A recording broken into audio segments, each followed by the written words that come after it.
the effects of Jesus Christ representing one who represented all humanity. It's a bigger narrative. It's outside the covenant. It is the plan of God from the beginning. It says Jesus Christ and the effects of the cross was slain before the foundations of the world. So before we were even lost in Adam, the solution was already present, but it was hidden. And Paul talks about this hidden mystery, the Christ in you, from the foundations of the world. Christ in you was always there. Peter talks about the old covenant prophets used to prophesy from the Spirit of Christ in them before the cross. But it is only revealed at the cross. And we see Jesus not only assuming Israel, but Jesus assuming Adam.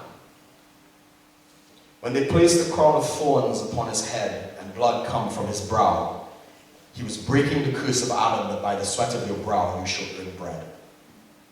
And when they took him to the whipping post, all sickness and disease that was caused by Adam's sin was destroyed. That by Peter will say, by his stripes we were healed.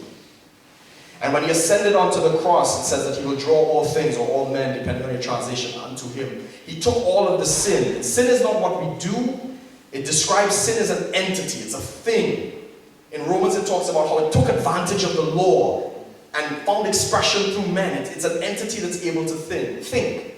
So the sin is a noun and sin is a verb. And the noun of sin, Jesus took into himself death and sin.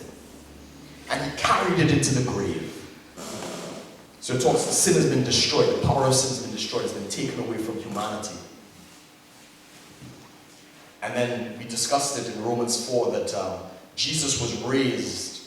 It says that he was, when most translations put it past it, so he was raised for our righteousness. But the actual, the literal Greek says he was raised because we were made righteous. The reason he came out, because he came out with all humanity. Humanity had been cleansed of sin, and we've been declared righteous, we've been made righteous. He was no longer justified to keep him in the grave, so he rose from the dead.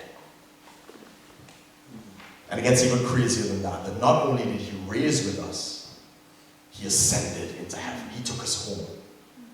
He took us back to our place of origin, into the very heart of the Trinity, that we can experience the life of God. That union, that's what he calls eternal life. Eternal life is not living forever. Eternal life is experiencing the quality of life of the Father, Son, and Spirit in you.